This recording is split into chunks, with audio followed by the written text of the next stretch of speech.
बिस्मिल्लाहिर्रहमानिर्रहीम। Welcome students, उम्मीद करता हूँ आप सब खैरियत से होंगे। बच्चों, आज हम chapter 4 work energy and power के तमाम एक्सरसाइज न्यूमेरिकल प्रॉब्लम्स को सॉल्व करेंगे। हमारे पास फर्स्ट न्यूमेरिकल है, a machine gun fire 6 bullet per minute with velocity of 700 metre per second. If each bullet has mass of 40 grams, then find power developed by the gun। आपको कहा जा रहा है एक मशीन गन है जो 6 bullets fire करती है 1 मिनट में और इस वेलोसिटी से वो फायर करती है। आपने फाइंड आउट करनी है पावर ऑफ गन। तो बेटा सबसे पहले गिवन डाटा में हमने नंबर ऑफ बुलेट्स पर मिनट 6 लिख दिया, वेलोसिटी लिख दी। हर बुलेट की वेलोसिटी है 700 metre per second. Mass of each bullet है 40 ग्राम और इसको किलोग्राम में कन्वर्ट करेंगे तो ये हो जाएगा 0.04 kg। पावर का फार्मूला होता है हमारे पास work done divided by time. यहाँ पर बेटा हमारे पास वर्क डन पर सेकंड जो है उसको निकालने के लिए हम एन को मल्टीप्लाई करेंगे काइनेटिक एनर्जी से। मतलब काइनेटिक एनर्जी का फार्मूले से हम पहले काइनेटिक एनर्जी फाइंड आउट करेंगे और हमारे पास काइनेटिक एनर्जी का फार्मूला था 1/2 mv²।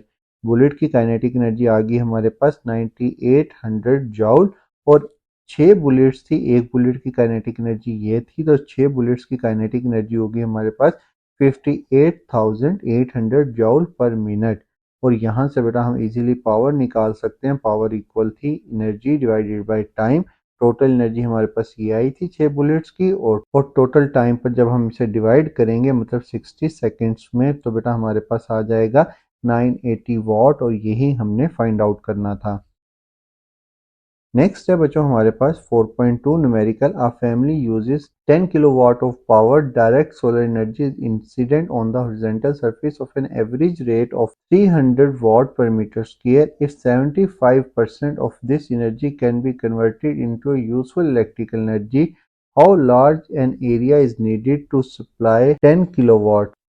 आपने फाइंड आउट करना है कितना एरिया रिक्वायर्ड होगा 10 किलोवाट पावर को सप्लाई करने के लिए। सबसे पहले पावर सब रिक्वायर्ड जो है हमारे पास वो 10 किलोवाट है। इसको किलो को कन्वर्ट करेंगे तो 10,000 watt. Solar power per unit area जो है हमारे पास वो गिवन है, उसमें एवरेज रेट में यहाँ पर ये आई से रिप्रेजेंट करना है हमने इसे। तो बेटा ये होगा 300 वाट पर मीटर स्क्वेयर। और एफिशिएंसी जो है बेटा सोलर एनर्जी की वो हमारे पास है 75%। तो इसको हम एफिशिएंसी को जब कन्वर्ट करेंगे 100 से डिवाइड करेंगे तो ये हो जाएगा 0.75। एरिया हमने फाइंड आउट करना है। पावर का फार्मूला था eta multiply by I multiply by A. ये ईटा जो है ये एफिशिएंसी को शो कर रहा है। हमने एरिया फाइंड आउट करना है तो एरिया का फार्मूला बनेगा P divided by eta multiply by I.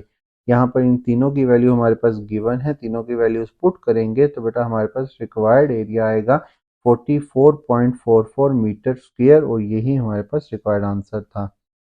Next है बच्चों हमारे पास 4.3 numerical, if mass of earth is 6 multiplied 10 raised to power 24 kg and the mass of sun is 1.99 10 raised to power 30 kg, the sun is 160 million kilometer away from the earth, find the value of gravitational potential of the earth। आपको statement में कहा जा रहा है mass of earth आपको provide कर दिया गया है और सन का भी मैस आपको प्रोवाइड कर दिया गया है और इन दोनों के दरमियान सन और अर्थ के दरमियान जो डिस्टेंस है वो भी प्रोवाइड कर दिया गया है। आपने gravitational potential energy find out करनी है। मैस ऑफ अर्थ और मैस ऑफ सन जो है वो आपको गिवन डाटा में गिवन है। तो बेटा डिस्टेंस को हमने मिलियन किलोमीटर से किलोमीटर में कन्वर्ट करना है। तो बेटा सबसे पहले यहाँ पर आएगा 160 10⁻6 किलोमीटर। अब किलोमीटर को भी मीटर में कन्वर्ट करना है तो किलो इक्वल होता है 10⁻3 के। तो बेटा ये हो जाएगा टोटल हमारे पास 1.6 10⁻11 मीटर, क्योंकि 160 को भी हमने साइंटिफिक नोटेशन में लिखा 1.6 10⁻11 मीटर। ग्रेविटेशन कांस्टेंट की वैल्यू हमारे पास 6.67 मल्टीप्लाई 10⁻11। हमने gravitational potential energy find out करनी है और ग्रेविटेशनल पोटेंशियल एनर्जी का फार्मूला था U is equal to -gmm divided by r। यहाँ पर m मैस ऑफ अर्थ और मैस ऑफ सन को रिप्रेजेंट कर रहा है।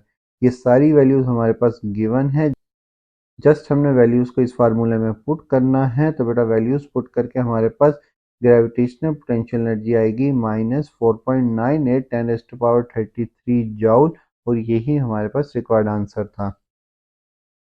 नेक्स्ट है object weighing 98 newton is drop from the height of 10 metre.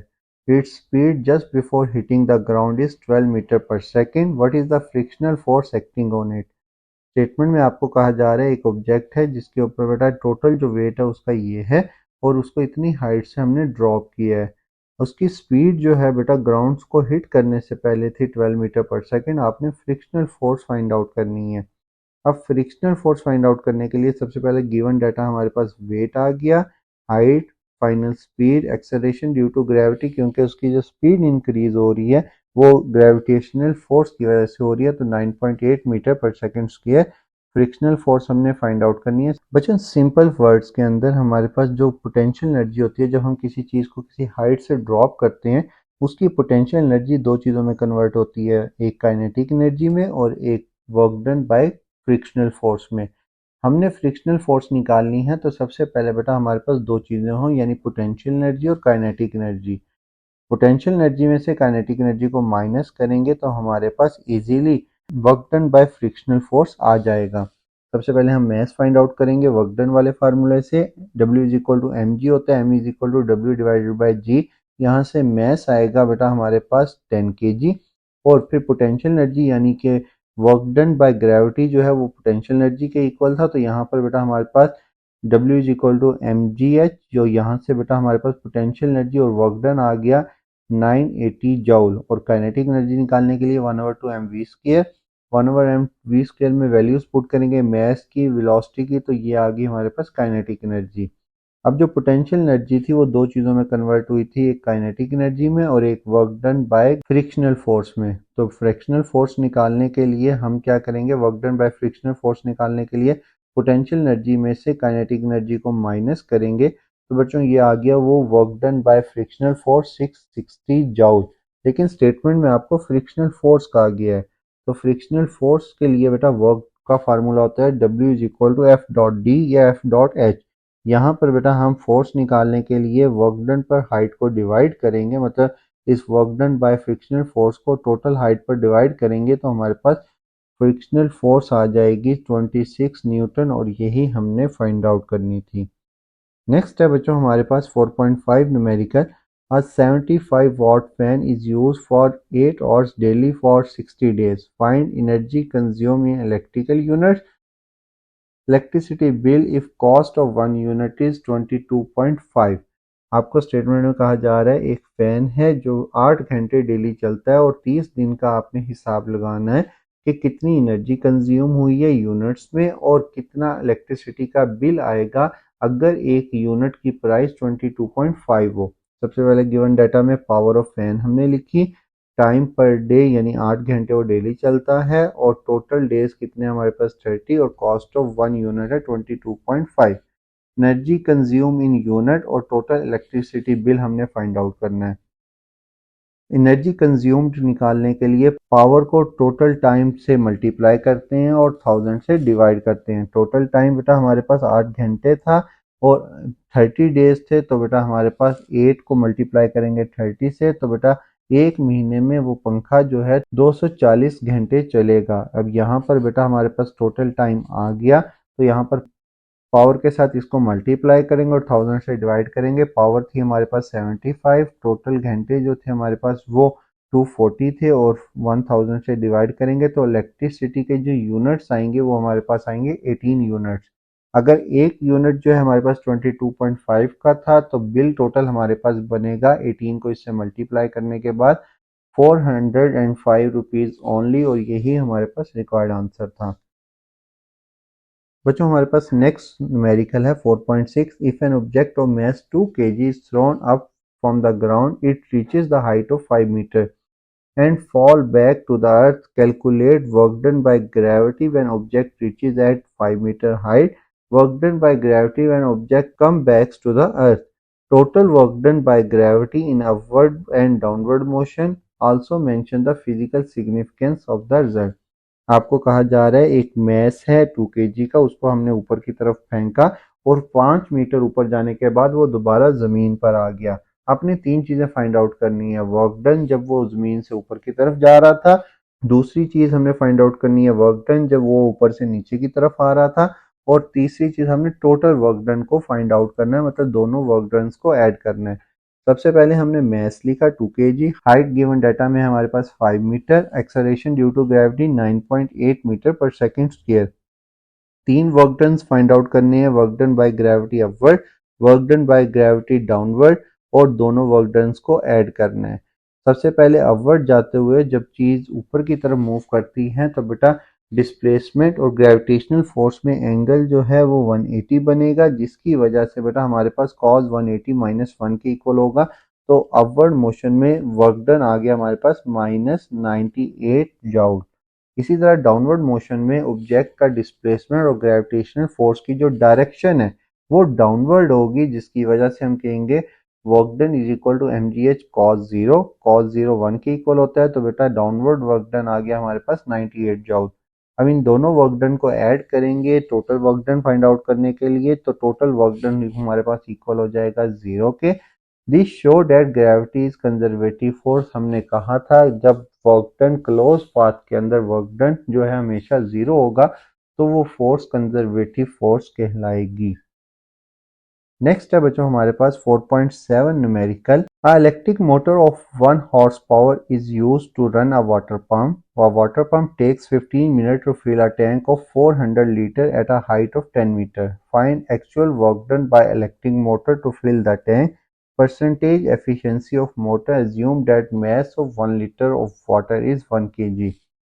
बच्चों आपको स्टेटमेंट में कहा जा रहा है कि आपने एफिशिएंसी फाइंड आउट करनी है मोटर की और actual work done find out करना है जो मोटर परफॉर्म करेगी, क्योंकि मोटर जो है बच्चों वो 15 मिनट में एक वाटर टैंक को फिल कर रही है और वो वाटर टैंक जो है वो 10 मीटर की हाइट पर मौजूद है। सबसे पहले आपने गिवन डाटा में मोटर की पावर लिखी, टाइम तो टेकन जो है हमारे पास 15 मिनट्स हैं, तो बेटा 15 मिनट्स को सेकंड्स में कन्वर्ट करेंगे, 60 से मल्टीप्लाई करेंगे तो हो जाएगा 900 सेकंड्स।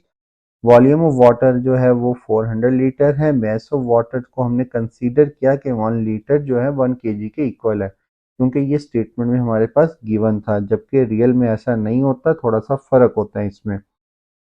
1 लीटर जो है 1 केजी के इक्वल होगा, तो 400 लीटर को हम 400 केजी कंसीडर करेंगे।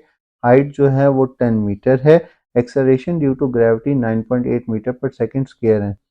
दो चीज़ें हमने फाइंड आउट करनी है, actual work done by motor, efficiency. Work done निकालने के लिए पावर और टाइम को मल्टीप्लाई करेंगे, और इसी तरह बच्चों हमारे पास आएगा work done by motor. Power थी हमारे पास 746 और 900 से मल्टीप्लाई किया तो ये आ गई पावर ऑफ मोटर। इसी तरह वर्क डन ऑन वाटर जो है उसको निकालने के लिए पोटेंशियल जो वर्क डन होता है बेटा, जब पानी ज़मीन से ऊपर की तरफ जाता है तो वर्क डन पोटेंशियल एनर्जी की फॉर्म में स्टोर हो जाता है। तो वर्क डन का फार्मूला ऊपर जाके बन जाएगा हमारे पास W is equal to mgh। Mass भी गिवन है, जी भी गिवन है, हाइट भी गिवन है, तो ये वर्क डन आ गया हमारे पास 39,200 जूल। अब एफिशिएंसी निकालनी थी, तो बेटा इन दोनों वैल्यूज़ को डिवाइड करेंगे और 100 से मल्टीप्लाई करेंगे, तो एफिशिएंसी बच्चों हमारे पास आएगी 5.8% और यही हमारे पास रिक्वायर्ड आंसर था। नेक्स्ट है बेटा हमारे पास 4.8 numerical. A passenger just arrived at the airport and dragging his suitcase to the luggage check-in desk. He pulls the suitcase with the force of 200 Newton at an angle of 45 degree to the floor. Displace it is a distance of 50 meter. Determine the work done by him on the suitcase. आपने work done find out करना है, जबकि आपको force भी दे दी गई है, angle भी दे दिया गया और टोटल डिस्टेंस भी दे दिया गया है।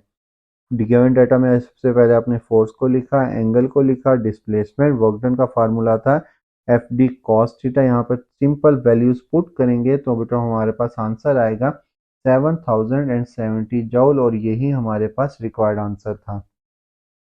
नेक्स्ट है 4.9 numerical. 1200 kg car is running at a speed of 40 km per hour. How much power will expended by it to accelerate at 2 meter per second square? Mass of car हमारे पास given है 1200 kg, speed of car है 40 km per hour, acceleration है हमारे पास 2 metre per second square. सबसे पहले इस velocity को metre per second में कन्वर्ट करेंगे, तो 40 को 1000 से मल्टीप्लाई किया और 3600 पर डिवाइड किया, तो हमारे पास वेलोसिटी आई 11.11 मीटर पर सेकंड। और यहाँ से बेटा हमने पावर निकालनी है, तो फोर्स का फार्मूला होता है हमारे पास F is equal to ma और पावर का फार्मूला होता है F डॉट V। सबसे पहले फोर्स निकालेंगे, F is equal to ma और 2400 न्यूटन हमारे पास फोर्स आ गई। अब पावर निकालने के लिए फोर्स को वेलोसिटी से मतलब इस वैल्यू से मल्टीप्लाई करेंगे, तो पावर आएगी हमारे पास 26,666.7 वाट। अब ये आ गई पावर वाट के अंदर, लेकिन हमें किलो वाट के अंदर चाहिए, तो हम इसको 1000 से डिवाइड करेंगे तो पावर बनेगी हमारे पास 26.67 किलोवाट, और यही हमारे पास रिक्वायर्ड आंसर था। नेक्स्ट है 4.10, लास्ट न्यूमेरिकल है हमारे पास। A 200-gram apple is lifted to 10 meter and then dropped. What is the velocity of the apple when it strikes the ground? If 75% of work done in lifting the apple is transferred to kinetic energy by ground resistance, then find its velocity. आपको कहा जा रहा है 200 ग्राम Apple है, उसको हमने lift किया 10 metre height पर और फिर छोड़ दिया। आपने फाइंड आउट करनी है उसकी फाइनल वेलोसिटी जब वो जमीन से टकराएगा। और एक चीज याद रखनी है, वेलोसिटी जो 75% एनर्जी है वो कन्वर्ट होगी काइनेटिक एनर्जी में, मतलब रेजिस्टेंस में कुछ एनर्जी हमारी इसमें जाया भी होगी। तो गिवन डाटा में सबसे पहले हम मैस को लिखेंगे। मैस 200 ग्राम था, इसको केजी में कन्वर्ट करेंगे तो 0.2 केजी। हाइट है 10 metre. Acceleration due to gravity है 9.8 metre per second square. Final velocity हमने फाइंड आउट करनी है, और velocity if only 75 energy converted into kinetic energy. Solution में सबसे पहले पोटेंशियल एनर्जी निकालेंगे। जब हम उन एप्पल्स को ऊपर की तरफ लेकर जाएंगे तो बेटा हमारे पास जो टोटल एनर्जी होगी वो पोटेंशियल एनर्जी में कन्वर्ट हो जाएगी। P is equal to M G H, जो हमारे पास पोटेंशियल एनर्जी आएगी वो है 19.6 जाउल। अब ये पोटेंशियल एनर्जी जो है, जैसे ही हम उस एप्पल को वहां से छोड़ेंगे तो काइनेटिक एनर्जी में कन्वर्ट होगी, तो हम कहेंगे पोटेंशियल एनर्जी इक्वल है काइनेटिक एनर्जी के। तो बेटा यहाँ पर उसकी वेलोसिटी हमने फाइंड आउट करनी है। पोटेंशियल एनर्जी इक्वल की काइनेटिक एनर्जी के फार्मूले यानी 1/2 mv² से। यहाँ से हम v² की वैल्यू निकालने के लिए इसको मल्टीप्लाई करेंगे, इसको डिवाइड करेंगे, तो बेटा ये हो गया हमारे पास 19.6 इज इक्वल टू 0.1 v²। 0.1 को इधर ला के डिवाइड करेंगे और दोनों साइड पे स्क्वायर रूट लेंगे, तो बेटा टकराने से पहले उसकी वेलोसिटी आएगी 14 मीटर पर सेकेंड। ये वो वेलोसिटी है विदाउट रेजिस्टेंस जो हमने पहले केस की निकाली है। अगर 75% वर्क डन हुआ है और 25% जो है वो फ्रिक्शन में ज़ाया हुई है हमारी एनर्जी, तब क्या होगा? तब हम क्या करेंगे, एफिशिएंसी एनर्जी यानी 0.75 को पोटेंशियल एनर्जी से मल्टीप्लाई करेंगे, तो काइनेटिक एनर्जी हमारे पास आएगी 14.7 जाउल। और आप क्या करेंगे, काइनेटिक एनर्जी जो है थी 1/2 mv² की इक्वल थी, और यहाँ से बेटा हमारे पास ये आ गई 14.7 जाउल इधर, और काइनेटिक एनर्जी का फार्मूला 1/2 0.2 मल्टीप्लाई v²। अब यहाँ से जब वेलोसिटी निकालेंगे तो वेलोसिटी आएगी 12.1 मीटर पर सेकेंड। मतलब अगर हमारी वेलोसिटी सिर्फ 75% एनर्जी के कन्वर्ट होने से होगी तो बेटा वो होगी 12.1 मीटर पर सेकेंड। और ये था बेटा आज का लेक्चर। अच्छा लगा हो तो लाइक और सब्सक्राइब करना मत भूलिएगा। थैंक यू, खुदा हाफिज।